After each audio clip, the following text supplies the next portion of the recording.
আমার সন্তানদের শিখাই, ওই দেখা যায় তাল গাছ, ওই আমাদের গাছ। আর মাদ্রাসায় পড়াইবো, ওই দেখা যায় মক্কা, ওই দেখা যায় মদিনা। আপনার সন্তানকে শিশুকালে তাল গাছটা দেখাইয়া মক্কা মদিনা দেখাইবো, প্যাম্পেঙ্গের পাল্লা শিখাইয়া তার নামাজের ট্রেনিং দিব।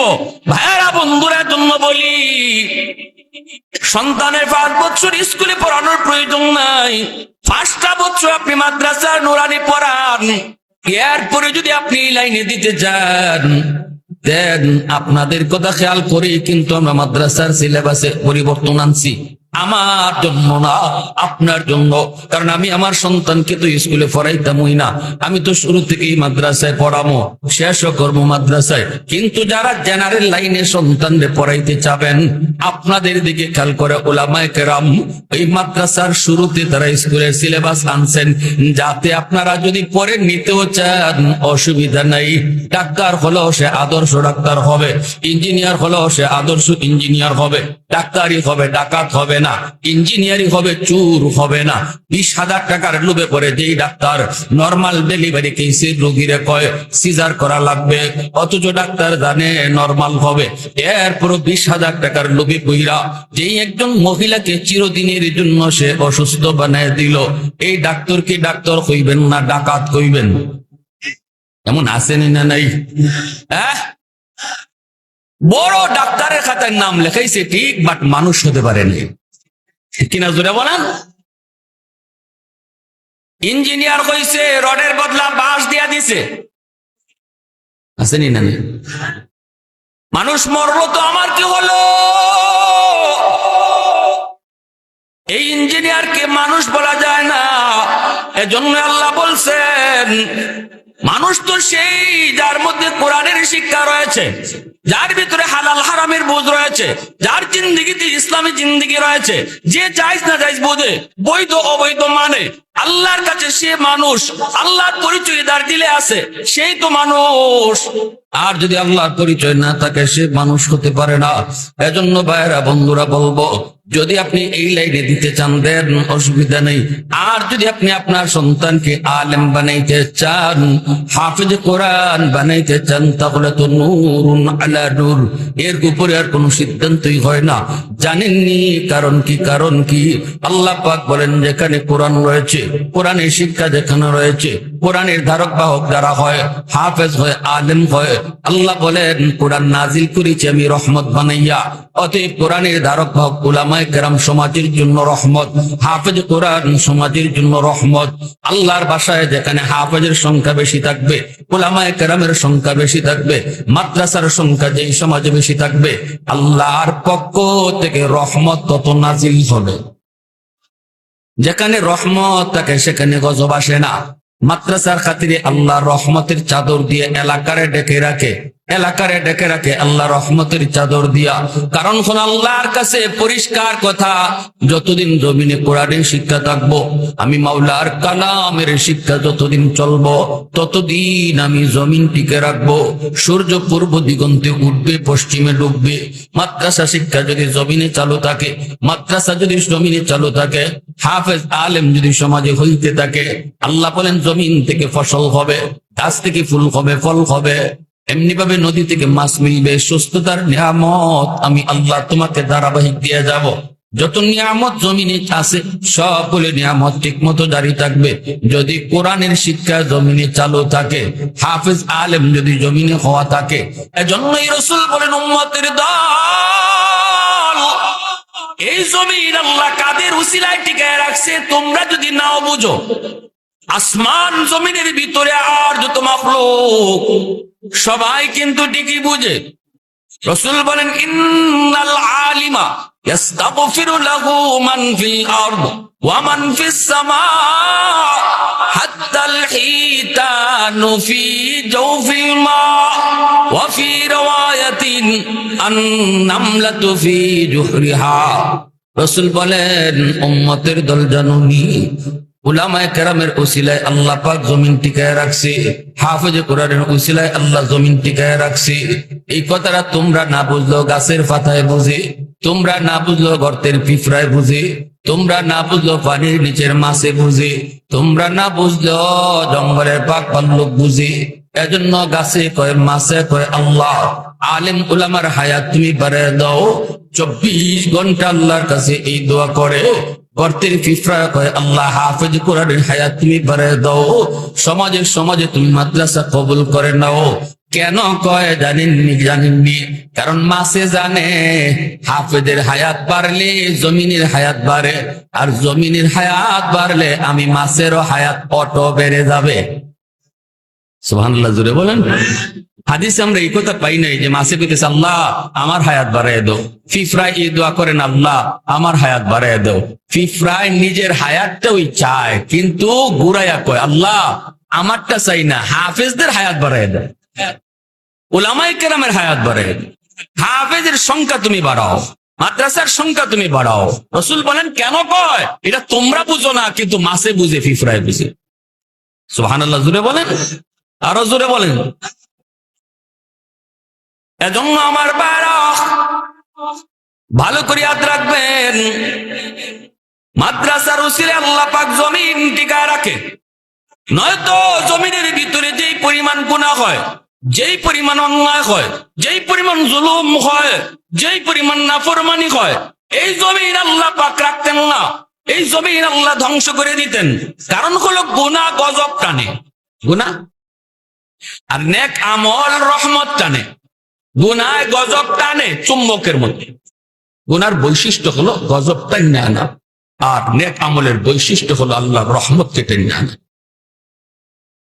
এজন্য আল্লাহ পাক বলেন হাদিসে কুদসি, আলা কুল্লা ইয়াউমিন ওয়াল আরদা ইস্তাজিলু রাব্বাহু ওয়াল মালাইকাতু ইস্তাজিলু রাব্বাহু ওয়াল বাহরা ইস্তাজিলু রাব্বাহু।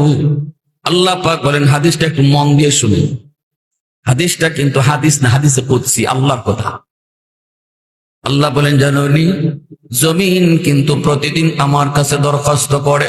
এই যে আপনাদের এই এলাকা নাম কি, নোয়াপাড়ার এই জমিনটাও আল্লাহর কাছে প্রতিদিন নাকি দরখাস্ত করে। আল্লাহ নিজে বলতেছে, আল্লাহ অনুমতি দিবাইনি নাফরমান গুলাকে আমি জমিন গিলে ফেলবো।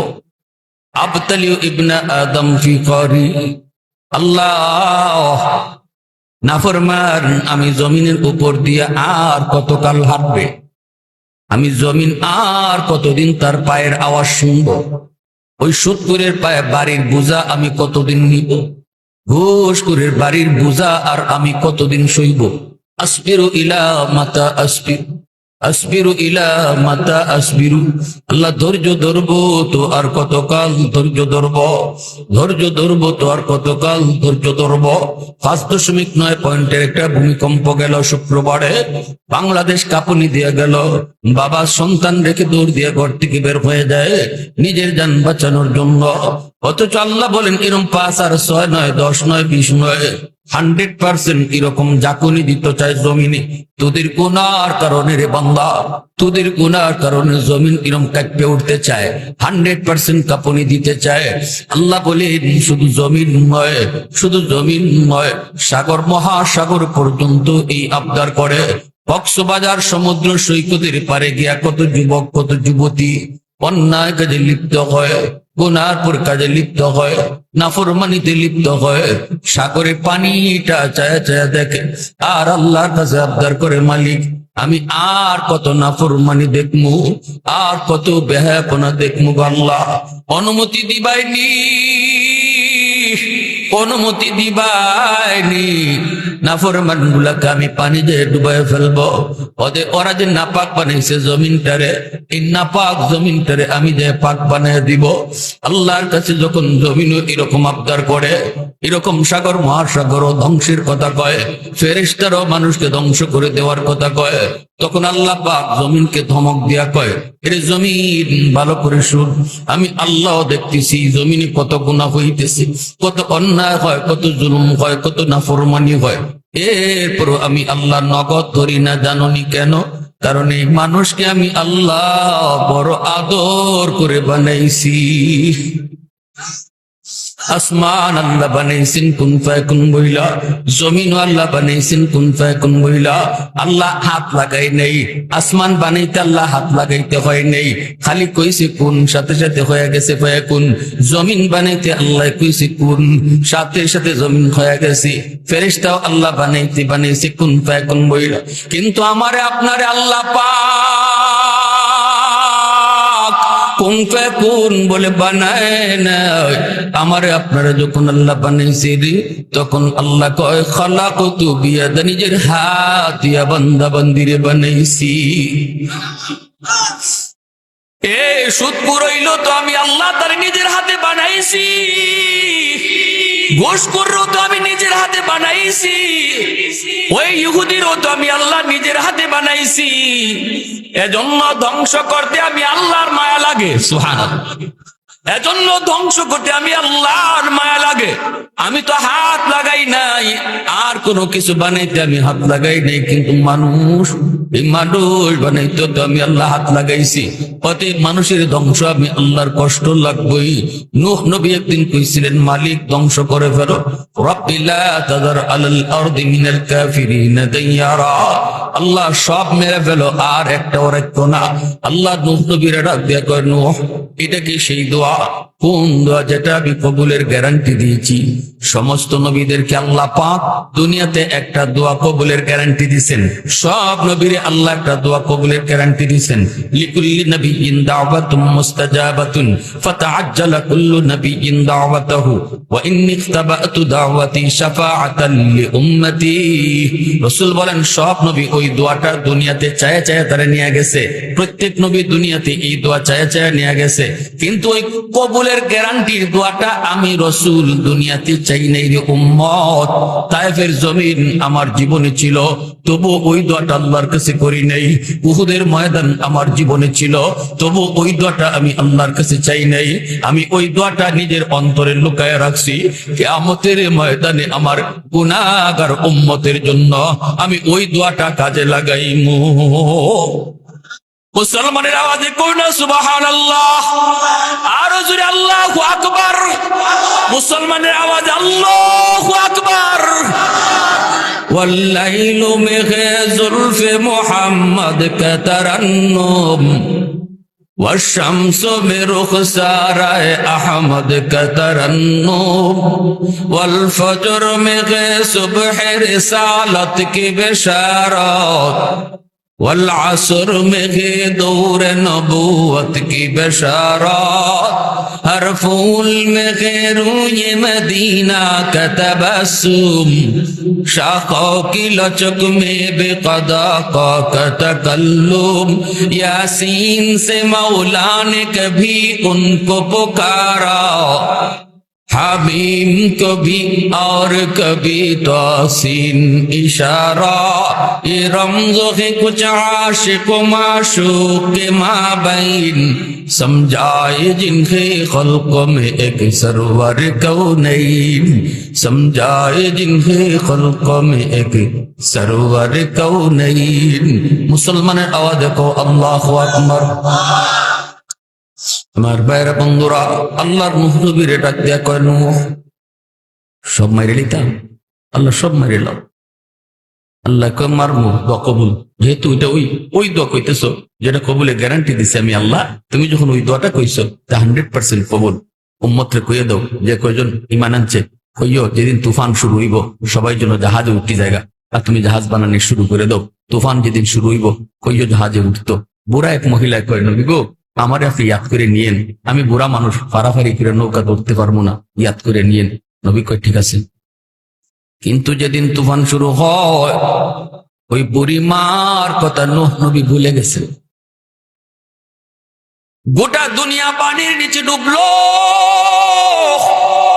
বড় বড় অট্টালিকা আল্লাহ পাক মাটির সাথে মিশায়া দিল পানি চলে গেল যদি পাহাড়ে যায় জাহাজ লাগলো নূহ নবীর তখন মনে পড়লো নবী কো আল্লাহ মস্ত বড় ভুল হয়ে গেছে আল্লাহ তোমার এক বান্দির কথা আমি ভুলে গেছি গো মালিক আল্লাহ আমি তো ভুলে গেছি আল্লাহ পাক কয় গিয়া দেখো আমার বান্দির হালত কিতা নূহ নবী আইসেন আইসা দেখেন তার ভাঙ্গা ঘর আগের মতোই দাঁড়ায় আছে। এবার নূহ নবী কয়, মালিক কিছুই তো বুঝি নাই গো মালিক, কেমনে কি হইলো? আল্লাহ কয়, একটু ডাক দেও আমার বান্দি। নূহ নবী ডাক দেয়া কয়, মা। বুড়িমা ভিতর থেকে আওয়াজ দেয়া কয়, নবী গো, তুফান কি শুরু হয়ে গেছে নাকি? আর আস্তে কোন সুবহানাল্লাহ। তুফান শুরু হয়েছে না শেষ? সব শেষ, কিন্তু আল্লাহর বান্দি কইতেই পারে না। নূহ নবী কান্দেন, সেজদায় পড়ে কান্দে আর কয়, মালিক কিছুই তো বুঝি না। আল্লাহ একটু বুঝায় কও না, তোমার কুদরত বুঝা বড় দায় গো আল্লাহ। আল্লাহ তখন কয়, নবী, ও নূহ, তুমি নবী হইয়া উম্মত বলতে পারো, তোমরা নবী হইয়া উম্মত বলতে পারো, কিন্তু আমি খালিক আর মালিক, আমার বান্দা বান্দি বলতাম পারি না। আমি নু বানাইছি, আল্লাহু আকবার জোরে কও।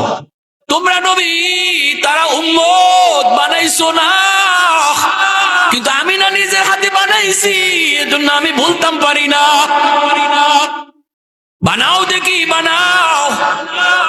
এতগুলা ওই মাটি দিয়া তুমি পাতিল বানাও।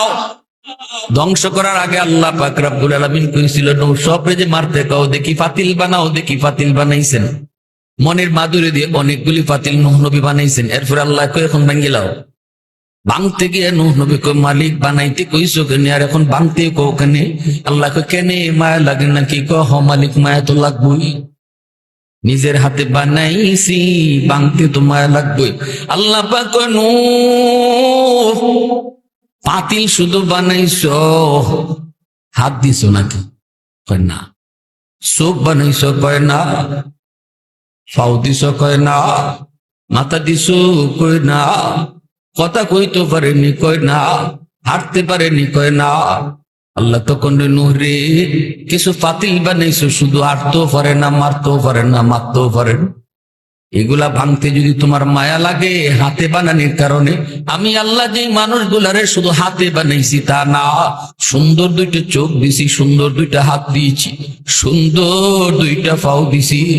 কত সুন্দর করে আমি আল্লাহরে মাঝে মাঝে ডাকে, ডাকুক না একবার, অত কোনো দেখো না কেমনে টুকটা নড়ে। এই মানুষগুলারে মারতে কি আমি আল্লাহর মায়া লাগে না? প্রশংসা করব কার? জোরে কও না কার?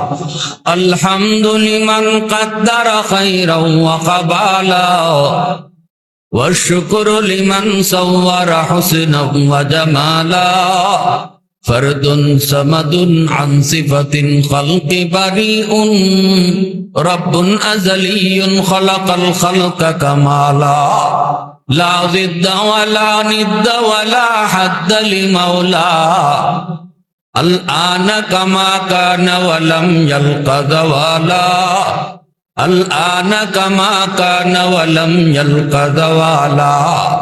এজন্য আমার ভাইয়েরা, বন্ধুরা, আল্লাহ পাক কয়, এর জমিন আমি আল্লাহ দেখতেছি, এই জমিনে কত গুনাহ হয়, কত অত্যাচার হয়, কত জুলুম হয়। জালেম তো তারেও তো আমি নিজের হাতে বানাইছি, সুদখোর ঘুষখোর হলো তো তারে নিজের হাতে বানাইছি। ওতে ধ্বংস করে দিতে আমি আল্লাহর বড় মায়া লাগে। আমি তো আমার বান্দার অপেক্ষায় আছি, কখন কোন মজলিসে উলামায়ে কেরামের কাছে গিয়া চোখের পানিটা ফেলাইয়া কয়, মালিক ভুল হয়ে গেছে, আল্লাহ ভুল করে ফেলেছি গো, ও মালিক ভুল করে ফেলেছি, সারা জীবন শুধু ভুলে ভুলে গেছে, আল্লাহ তুমি মাফ করো, তোমার নাম না গফফার। আল্লাহ পাক কয়, তখন তার 60 বছর 70 বছরের গুনাহটা আমি আল্লাহ মাফ করতে 70 বছর লাগাই না রে, 70 মাসও লাগাই না, 70 ঘন্টাও লাগাই না, 70 মিনিটও লাগাই না। তার 60-70 বছরের গুনাহকে আমি আল্লাহ 70 সেকেন্ডে মাফ করে দে।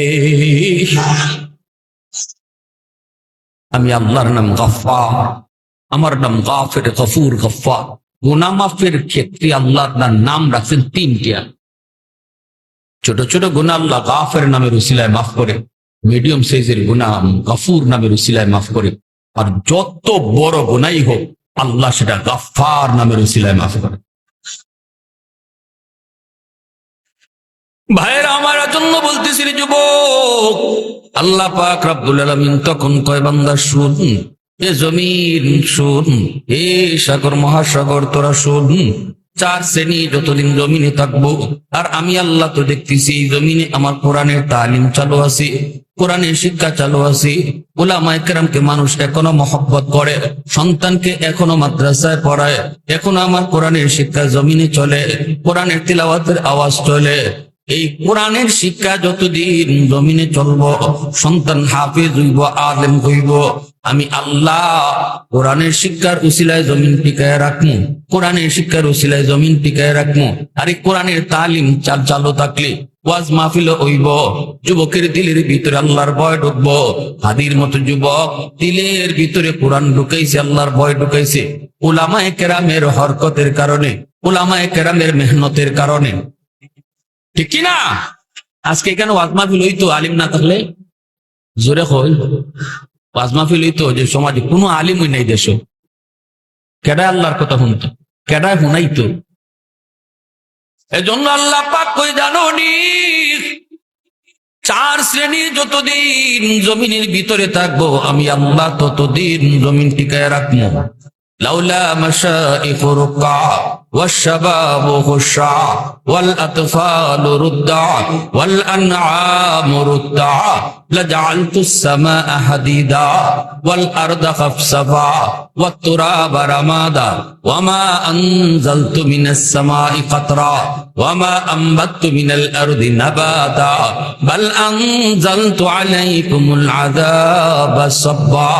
আল্লাহ বলেন, এক নম্বর হলো আমি আল্লাহ যখন দেখি উলামায়ে কেরামের মেহনতের কারণে কিছু মানুষের মধ্যে কথার আসর গিয়ে পড়ছে, একদল বৃদ্ধ মানুষ, কোমরে তার ব্যথা, হাঁটুতে তার ব্যথা, আমার ওই বৃদ্ধ বান্দা বান্দির যখন দেখি রুকু করতে তার বড় কষ্ট হয়, আমি আল্লাহর কদমে সেজদা দিতে মন চায় কিন্তু তার কষ্ট হয়, কোমরের রগটা যেন ছিঁড়ে যাইতেছে, হাঁটুর রগ যেন ছিঁড়ে যাইতেছে, মসজিদে যাইতে গেলে আমার বান্দা ভয় পায়, কোথায় জানি মাথা ঘুরায় পড়ে যায়। এরপরও আমি যখন দেখি আমার ওই দুর্বল বান্দাটা টুক টুক টুক টুক করে করে লাঠিতে ভর দিয়া মসজিদের বারান্দায় হাজির, আমি যখন দেখি কষ্ট করে সে রুকু দেয়, সেজদা দেয়, তখন তার সেজদার দিকে তাকাইলে এই জমিনের প্রতি আমার মায়া লেগে যায়। ওয়াশাবাবু খুশা, আল্লাহ বলেন দুই নম্বর, এ জমিন, আমি আল্লাহ যখন দেখি জমিনের ভিতরে কিছু যুবক যৌবনের পাগলামি করে না, পাগলা গুড়ার লাগাম টান দিয়া ধরে, অথচ তার যৌবন গুনাহ করতে মন চায়, বন্ধুদের সাথে চুরি করতে মন চায়, জিনা ব্যভিচার করতে মন চায়, তার শরীরে শক্তিও আছে, সুযোগও রয়েছে, অন্ধকারে বন্ধুদের সাথে ডাব চুরি করব, অন্ধকারে বন্ধুদের সাথে আশ চুরি করব, অন্ধকারে বন্ধুর সাথে ইয়াবা গাঞ্জা খাইব। কিন্তু আমি যখন দেখি কিছু যুবক সুযোগ থাকার পরও আমি আল্লাহর ডরে অন্যায় করে না, বন্ধুরে কয় না, দোস্ত রাতের অন্ধকারে কেউ না দেখলেও দেখেন আমার আল্লাহ। আল্লাহ বলতেছে, তো সুন্দর ভাবে আল্লাহ বুঝাইতেছে, শোনো যুবক, তুমি তো নিজেরে নিজে চিনো না, তুমি নিজেরে নিজে এখনো চিনো নাই, তোমার দাম আল্লাহ কি বাড়াইতেছে শুনো। আল্লাহ বলে, আমি যখন দেখি ওই যুবক সুযোগ ছিল, শক্তি ছিল গুনাহ করার, এরপরও সে গুনাহ করে না, আমি আল্লাহর ডরে, যৌবনে তারা মসজিদে পাওয়া যায়, যৌবনে তার মাথায় টুপি, মুখে দাঁড়িয়ে দেখা যায়, যৌবনে আমি যখন দেখি সে বাপ মা সেবা করে, মুরব্বীদের সম্মান করে, উলামায়ে কেরামকে তাজিম করে, আমি যখন দেখি যুবক না রমজান মাসে সে রোজা রাখে, রমজান মাসে সে রোজা রাখে, গান বাজনার আয়োজন করে না, করাইলে ওয়াজ মাহফিলের আয়োজনই করে, তার দিলের ভিতরে যখন আমি আল্লাহ দেখি আমার ভয়ে, দিলের ভিতরে যখন দেখি আমি আল্লাহর প্রেম, দুনিয়ার নাপাক প্রেম অন্তরে জন্ম দেয় না, আমি আল্লাহর প্রেম, আমার নবীর প্রেম নিয়ে ঘুরে, ওই যুবকের দিকে যখন আমি আল্লাহ তাকাই, তখন এই জমিনের প্রতি আমার মায়া লেগে যায়। তখন মায়া লাগলে পরে আমি আল্লাহ কি করি, আল্লাহ কয়, ইন্না রাহমাতি সাবাকাত আলা গযবি, আমি আমার রহমতকে তখন ছেড়ে দেই। মানুষের গুনার কারণে গজব ধেয়ে আসতেছে, কিন্তু আমি যখন এই জমিনে ওই বুড়া মানুষগুলা যারা বৃদ্ধ বয়সে রুকু করে সেজদা দেয়, যুবকগুলি যেই যুবক যৌবনে রুকু করে সেজদা দেয়, এদের দিকে যখন তাকাই তখন আমার রহমতকে আমি ছেড়ে দেই। আল্লাহ বলেন আমার রহমতকে ছেড়ে দেওয়া মাত্রই রহমত গজবের আগে চলে যায়। বান্দা বান্দি আর গজবের মাঝখানে গিয়া রহমত দাঁড়ায় যায়। সুবহানাল্লাহ। বাবা যখন সন্তানকে মারতে আসে, মা যদি মাঝখানে হাত উঠায় দাঁড়ায় যায়, বাবা তখন মারতে পারে? আল্লাহ পাক বলেন আমি যখন দেখি তখন আমি ওই রহমতকে ছেড়ে দিই। আমার রহমত মাঝখানে গিয়ে দাঁড়ায় থাকি, গজবের আগে চলে যায়। আল্লাহ বলেন 3 নাম্বার হলো ওয়াল আতফালুর রুদ্দা। আমি যখন দেখি জমিনের ভিতরে তৃতীয় দল শিশু বাচ্চা আছে, এদের কোনো গুনাহ নাই, অপরাধ নাই, ঘরের ভিতরে একটা অবুঝ বাচ্চা রয়েছে, তার মা করছে গুনাহ, বাপে করছে গুনাহ, ভাইয়ে করছে গুনাহ, বইনে করছে গুনাহ, এই গুনার কারণে তার ঘরে গজব আসতে চায়, ঘরে রিজিক বন্ধ হয়ে যেতে চায়। কিন্তু আমি আল্লাহ যখন দেখি এই ঘরে একটা অবুঝ বাচ্চা আছে, নিষ্পাপ শিশু আছে, এই শিশুটার কোনো গুনাহ নেই, কোনো অন্যায় নেই, কোনো অপরাধ নেই, তখন আমি আল্লাহ